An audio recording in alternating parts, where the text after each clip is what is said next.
Naomi, thanks for taking time to talk to us about your new book. You've been traveling. You just got into the States, right, from Oka, where you're spending some time? I did. I got in late last night. Yeah. So. How's the program going at Oxford? It's going really well. My husband's doing it, so it's easy for me. Yeah. So I just get the information secondhand. Very good. So he stays pretty busy, and when I hear all they're doing, I think better him than me. But I'm benefiting from it, so wonderful. I get to learn secondhand. And you've got a lot going on yourself. You have a new book out. New book is called The Scent of Water. Tell me how you came up with that title. I'd actually finished the book before I ever had a title for it.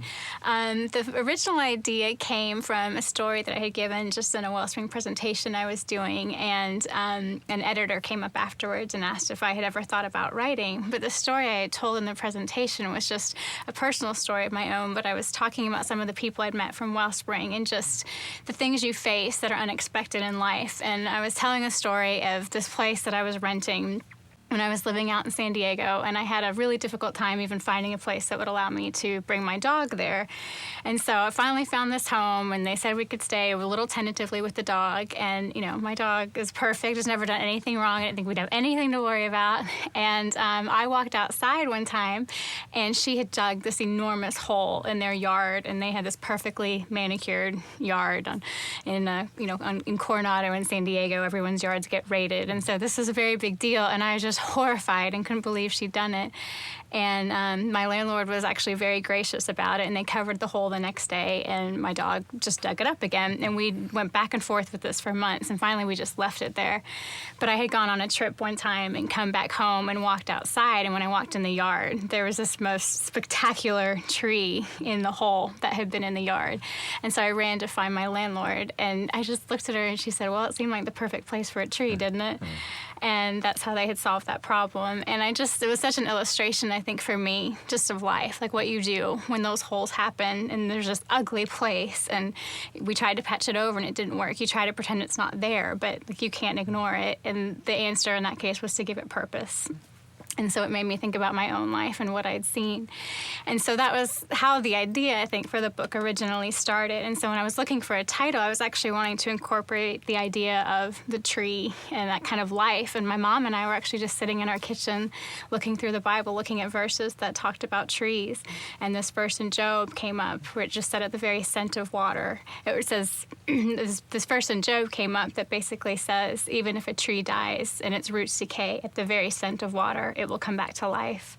And I felt like that was perfect. That was exactly what I wanted. I loved that it wasn't just even at water, but at the very scent of water. And as you mentioned that, as I started reading the book, I got the impression it was a book about suffering. But the further I got into it, I saw that it was finding worth and beauty in things that are damaged and flawed. Is that accurate? Yeah, I think that's good to know, because I think that's very accurate. I think for me, when I first started doing the work of Wellspring, part of what I was drawn to was just hearing about these great injustices that were happening around the world and just feeling this human responsibility to participate. But I think there was another side to it personally, where it was almost a little bit of running, I think, from my own life and the things that I wasn't able to fix, and wanting to almost get lost in someone else's life and try to do for them what I couldn't do for myself. And I think that was part of the motivation in the first place. But what I found in those places were kinds of beauty I'd never witnessed before, in the most tragically flawed places and circumstances. And it was powerful, and it changed me. And I think what I learned from that, just wanting to be able to pass that on, both to kind of encourage people to be willing to look in those flawed places that aren't so obvious and actually aren't easy to look at. But I think you see the most magnificent kinds of restoration and redemption and what real beauty is, the kind that can't be airbrushed away. You start the book talking about you'd gone through a difficult time, and so you decide to remedy that by traveling to a lot of different places. And somebody once told me that the way to get through personal suffering is to serve others, and it appears that's exactly what you've done. Yeah, I think so. I think even though it felt, I think, almost a little bit like running, it really wasn't running because I wanted to see other people in pain or anything like that. It was almost just the only thing I knew to do. It almost felt almost a little therapeutic of getting outside of my own life and my own world. And I think for all of us, I think that's important to do, whatever your circumstances, but realizing there's a world like much bigger than you. And I think it helps to almost get lost in that and realize that you're part of this much larger picture and larger story.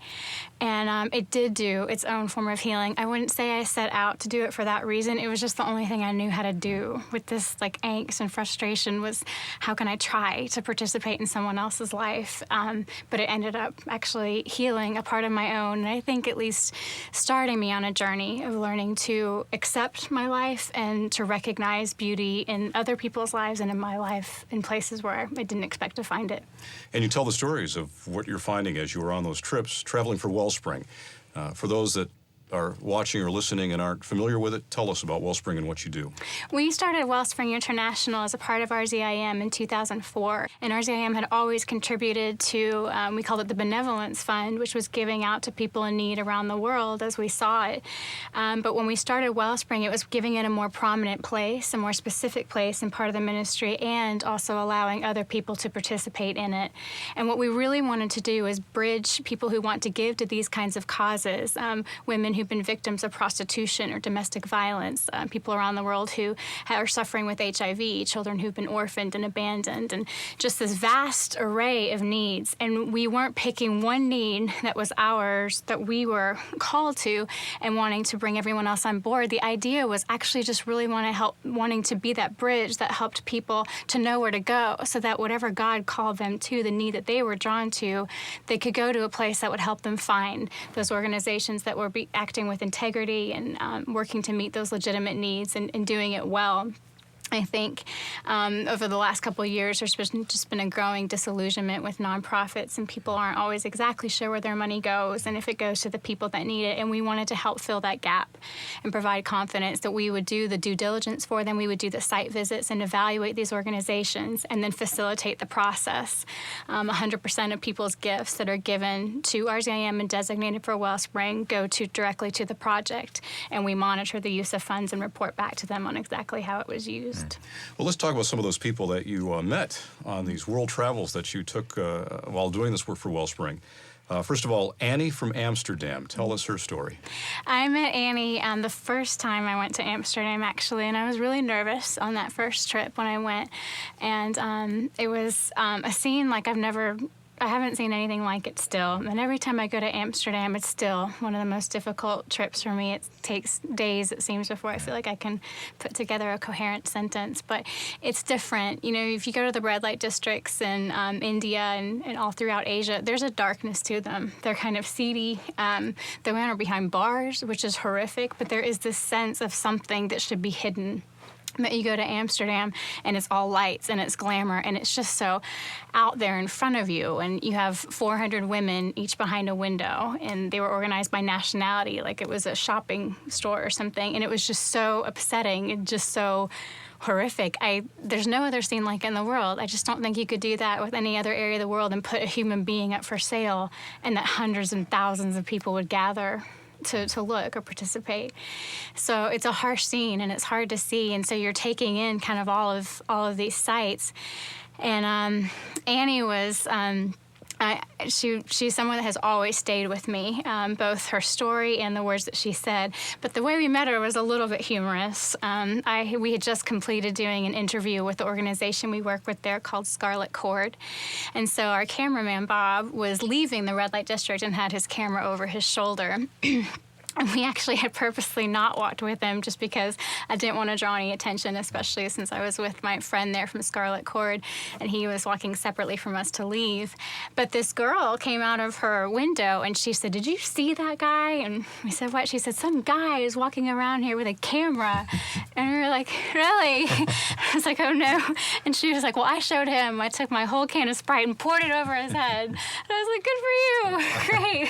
And but she invited us in to talk, and she ended up sharing her story with us, and she had a really sad story of how she'd ended up behind the window. And I make a long story short here, the full story is in the book, but she had actually been put behind the window by her husband. She was from Singapore, did not speak Dutch, and had married this guy, and he brought her to Amsterdam and took her passport. She couldn't communicate. She couldn't leave the country. She was afraid to go to the police, and put her behind a window to work. And she'd been there for several years. I thought she was maybe about 40, and when she said her age, she said she was 26. And I think just those years of just hardship just showed on her face, and she went back and forth. Like sometimes she was this very vulnerable, fragile person, and then the next second it was this angry, fierce, like kind of frightening person, and you just saw how she was struggling to deal with like the pain herself, and it would come out in different ways. But we talked to her for a little while, and after she shared her story, the way part of it ended was she finally was able to recover her passport, and she went back home, but her family disowned her when they found out what had happened, and she wasn't expecting that. And she was just so relieved to be home. And when that happened, she looked at us and she said, so I came back here because this is what I am. And she said, what happened to me, my family disowning me, that was the most painful thing that's ever happened. So she said, I'll stay here because this is where I belong now. How many of those women do you suppose are there in that type of circumstance? They're forced to be there, not because they want to be. It's an interesting, you get two types of statistics. People will talk about the women who are trafficked and the women who are there by choice.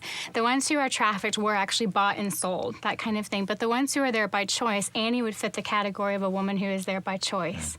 But when you hear her story, there wasn't really any kind of choice at all. Tell us about Nolene, who you met in South Africa. Tell us her story. I met Nolene the first year we started Wellspring, and it was at a home for women who had been in prostitution, and it was a rehabilitation home for prostitution and drug addiction. And she had been in the home 8 times before. This was her 9th time. She would come in and complete the program, but sometimes what can be difficult for women in these circumstances is they complete a rehabilitation program, and then you graduate, and then you're free to go, but they have nothing to go to. They don't have a job. They don't have an education to fall back on. They don't know how to provide for themselves. And so they end up going back to what they know. And that's what had happened to her. And so when I was there, I asked her if there was anything in the world she could do, what would it be? And instantly she said, I want to be a chef. I've always wanted to be a chef. And just struck me as, it wasn't like she was like, I want to go be a model in Hollywood, or, those are hard dreams to make happen. It was just such this reasonable, good dream. And so we came back and tried to see what we could do and made contact with the culinary school in South Africa and had an agreement with them that she would have to apply. She had to get herself in. She had to meet all the deadlines. We weren't going to help in that area. But if she did get accepted, we would provide the funds for her to go to culinary school. And she did get accepted, and so we gave the grant, and she ended up graduating at the very top of her class and got a job at a 4-star hotel in Cape Town. Oh, you must love these stories when you hear the aftermath of what's happened. It's good. It's, it's an interesting world. Like, you see such extremes, and I think that's a little bit hard. You're seeing such darkness, and not all stories end that way. Not all stories end like Nolene, and not all of them will. But I think you get those glimpses of the ones that do, and that makes everything worthwhile. And others are a much longer road. I think with these kinds of heartaches and tragedies, there is no easy fix. And you hang in there for all of them. You do what you can. Yeah. You spent a lot of time in India. And I thought it was interesting. You wrote in the book that India is a place that around every corner something will break your heart. Mm-hmm. And I thought it interesting that in a way to cure a broken heart, you would go to a place that would break it even more. Why did you do that? That's actually an interesting question. I think maybe it's because I think when your heart does get broken, there aren't any easy answers anymore. And I think the only way to find restoration and healing is to really immerse yourself in the things that are real, and the things that are meaningful, and the things that are true in life. And in, I think, a very divine form of irony, it seems that there is when you find like the hope and healing. Again, it doesn't work to go to the places that are neatly packaged and everything's perfect. I think it's almost frustrating because like that's not the way it happened for you, or that's not what's real. There's nothing to hang on to in those kinds of things.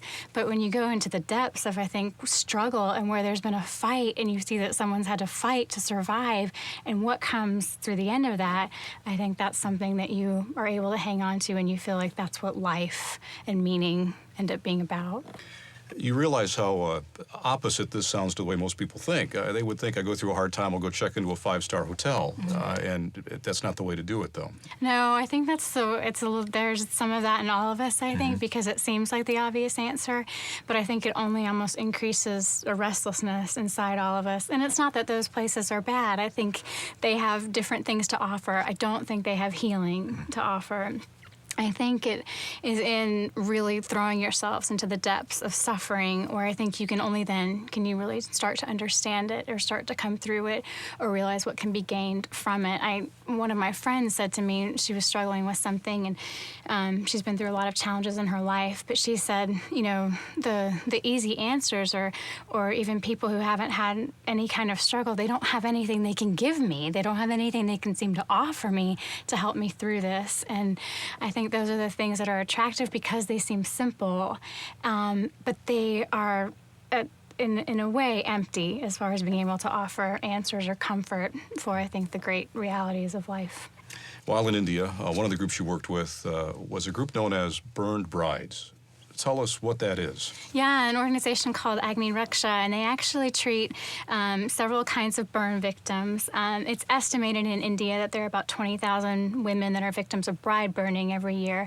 That's guessed to be a very, very low estimate because most go unreported, or if they are reported, they're blamed on household accidents rather than a crime. So it's a very difficult thing to measure. But this is related to the dowry system in India, and what will often happen is that after the woman is married, the family or her husband will ask for more dowry from her family than was given, than was agreed upon before, or they want the rest of what had been agreed upon before. And if her family cannot or does not provide it, then the punishment will be that the bride is set on fire, and that usually happens either by her husband or her mother-in-law. And they will douse her with kerosene and light her on fire. And very often the kids are around as well, too, and they'll run to help their mother and be burned as well. And so this organization is treating women who are victims of this kind of horrific crime. Many of the women you talked about were victimized by men, treated very poorly by men, and I imagine as a result they hate men. You have your own scars as the result of what men have done to you. How do you keep from feeling the same way? I don't know that that's entirely true.